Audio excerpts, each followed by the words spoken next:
3, 2, 1. Yo, what's happening, guys? It's your boy Wolfie here. We are back now. First of all, I just want to say the first thing you can do on this video, as always, is hit that like and hit that subscribe button if you aren't already a subscriber, and also hit that bell if you haven't already, so you get a notification every time I go live. Now, without going into detail on the video, I just want to say a huge thank you. We have now reached 2,000 YouTube subscribers, so I just want to say thank you. We only hit 1,000 literally like a week ago, so to now hit like 2,000 a week later is just, I want to say a huge thank you, and that's all down to you guys for turning up every day and watching my videos. So from the bottom of my heart, thank you. Now, in today's video, what we have got is the best custom tactics. Well, not the best, but like the best custom tactics that I use in order to press and suffocate my opponent. Now, I know most people will understand what I say when I say suffocate my opponent, but basically what I like to do is I like to play very aggressive, and when I'm trying to win the ball back, so if my opponent is playing a very possession style based, I will switch into these custom tactics to try and pressure him and get my team higher up the pitch to try and suffocate my opponent. Now, first of all, ignore the team on your screen because I'm just selling a few things in the club to try and get Team of the Year CR7 in, which you guys will see on the next FUT Champs highlights. Team of the Year CR7, I've always wanted him, and we're finally going to go and get him. It'll be Team of the Year CR7 in for Kante. I'll sell Team of the Year Kante. I'll use the red De Bruyne at CDM with Hullet. And then Team of the Year CR7 will be my cam behind R9. And then out wide, we will have Team of the Year Mbappe and the informed striker version of Neymar. Yeah. Now, anyway, let's get into it. You guys aren't here to look at this pay-to-win team. You guys are here to look at the custom tactics. Now, in order to suffocate your opponent, I play press after possession loss, and I'm using this tactic to try and get my team up the pitch and to try and get my opponent to feel as suffocated as possible, to make him feel like he's got no time on the ball. So in order to do that, okay, I play press after possession loss. So what this does, okay, like with the dots on the minimap will show you, as soon as you lose your ball, your team will just go team press for like 5 seconds. It'll just go all out, bam, bam, bam, bam, bam. It's really effective for putting the press on. It's, in my opinion, it's better than pressure on heavy touch, because with the pressure on heavy touch, they will only press when it's a heavy touch, whereas when it's press after possession loss, as soon as you lose the ball, your team will press to try and get that ball back like a psycho. So in order to make your opponent once again feel suffocated, press after possession loss is the best. I up the width to 6th because I want my defensive style to be a little bit wider. You will see why in a minute. And also I up my depth to 6. Okay, I used to actually play 6 depth all the time, but I don't anymore. But in terms of the reason for this, okay, 6 depth is, of course, to get your team higher up the pitch. You can try 7 depth. I know a lot of people that do actually still play on 7 depth. But in order just to keep it, like, better safe than sorry, because you don't really want to YOLO it as such. You are just doing this because your opponent's playing a little bit like a dick. So you're trying to just get that press on, you know. So keep it on the 6 depth. I have my offensive style unbalanced. The offensive style isn't really irrelevant because the main part is the defending and the player instructions and the formation as such. But as always, balance. I play on 5 width. I up my players in the box to 6 though. And my corners and free kicks are on 2. The reason why my players in the box are on 6 is because when you're trying to press as well, the more players you have in the box, the more likely you are to score a goal, right? And as always, the more players that are in the box, the more likely you are to score a goal. Now, the formation I use, as always, is the 4-2-3-1. This, in my opinion, is the best formation to press with. Not a YOLO press, but this is a press just to try and make your opponent feel uneasy. A YOLO press, I will go into in a minute. That's a different formation, okay? So, once again, 4-2-3-1, as always. Ignore how the team's set up. It's a bit of a mess, really. But, yeah, 4-2-3-1. How you set the team up will depend on your team, as always. But then, player instructions. This is where it gets a little bit interesting, okay? I have getting behind and stay forward on my middle strike, on my one striker, as always.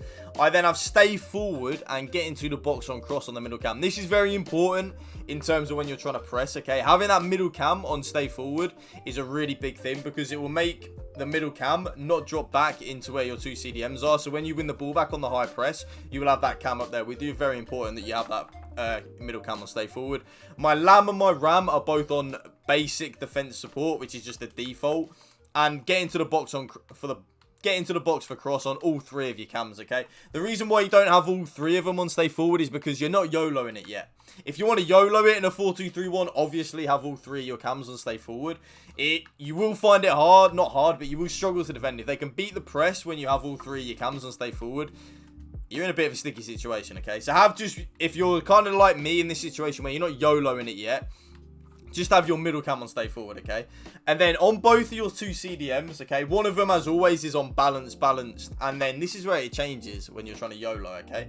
Normally, it would be on normal interceptions, but because you're trying to press, put both of your CDMs on aggressive interceptions.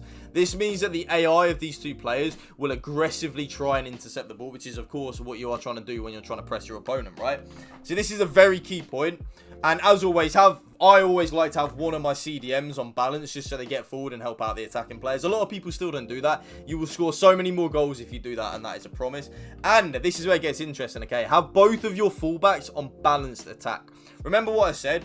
We're trying to suffocate your opponent to make him feel under pressure. Now, this is a key point. I would normally have my fullbacks on stay back while attacking, but put them on balanced and overlap, and they will, trust me, they will get forward a hell of a lot more, and you will just feel like you've got more options going forward. So because of that, they are the best custom tactics I would use in order to press. We're not YOLOing it yet. Now, if you guys want to see my YOLO tactics, we're about to get right into it now. It's a different formation. This is the YOLO tactic, okay? We're press after possession. But when I say YOLO, I mean like we're 2-1 down, 5 minutes to go. We just want all blitz out attack, okay? You want constant pressure. You want 8 width and you want 9 depth. Don't go 10 depth or else just don't go 10 depth because you'll just get counted on way too easy. So go 9 depth and go 8 width. You want fast build up and you want a high width, and you also want 10 players in the box. You want as many players in the box as you possibly can.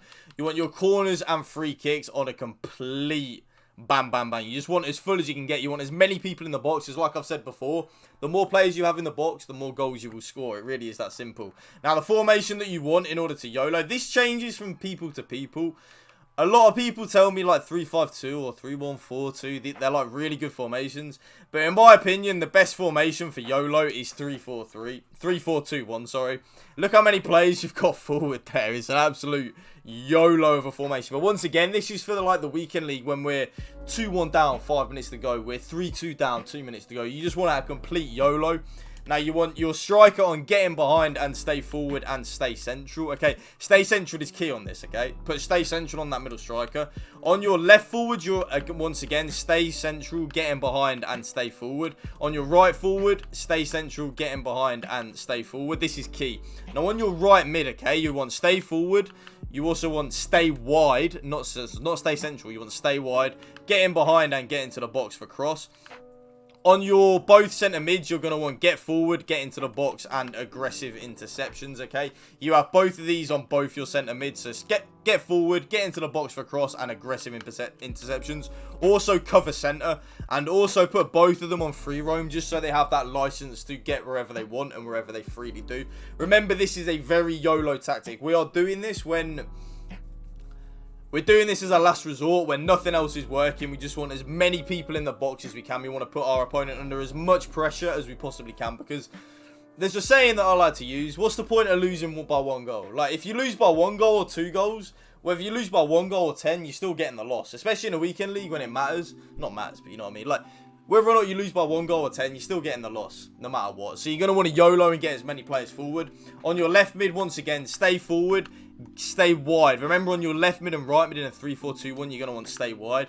Get into the box for cross, aggressive interceptions, and get in behind. Oh, I didn't realise you could do that. Yeah, so aggressive interceptions again on your left and right mid. Like I said to you with the 2 CDMs, these are going to make these very, when they're being controlled by the AI, so not controlled by you, they're going to be very aggressive with their interceptions. This is key in terms of trying to get in the ball back because it's needed. And now, default is having 3 players at the back, but when you're trying to YOLO, what's the point of having 3 players at the back? You're going to want you're going to want 1 of your centre-backs to be on play as a striker and the other 2 as stay back, and all 3 of them you're going to want on aggressive interceptions. The point is, like I've said, excuse me, you want it to YOLO as much as you possibly can. There's no point having 3 players back, so you're going to want 1 of your centre-backs to use as a play as a striker, because whether or not you like it or not, having the more players in the box is going to give you more goal scoring opportunities at the end of the day.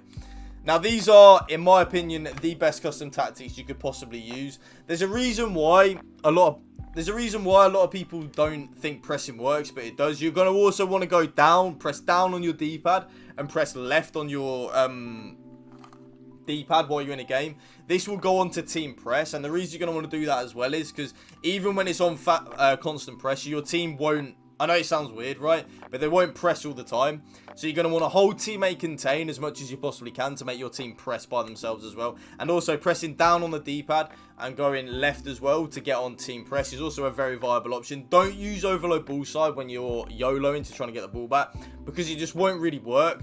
Overload ball side is used as more of a defensive tactic, and that isn't what we're here for. We're here for how to YOLO and how to press. Now, if you guys did enjoy this video, please hit a like and a subscribe. Tomorrow's video will be tomorrow's video will be this, as I'm recording this. I'm recording this on Monday. Now, Tuesday's video will be this, the best custom tactics to press. Wednesday's video will be my FUT Champs highlights. Thursday's video will, of course, be my FUT Champs rewards. Friday's video will, of course, be that I rate my teams. And then Saturday and Sunday, let me know in the comment section down below what videos you guys want. Next week there, like the defending tutorial that's gone live today, next week will be an attacking tutorial, which is kind of like what I'm a better attacker than I'm defender, so I'm really looking forward to that. Once again, a lot of effort's going in with me and my editor to sort that out. But I hope you guys enjoyed it. Hit that like and a subscribe if you aren't already. And I'll see you next time. Peace.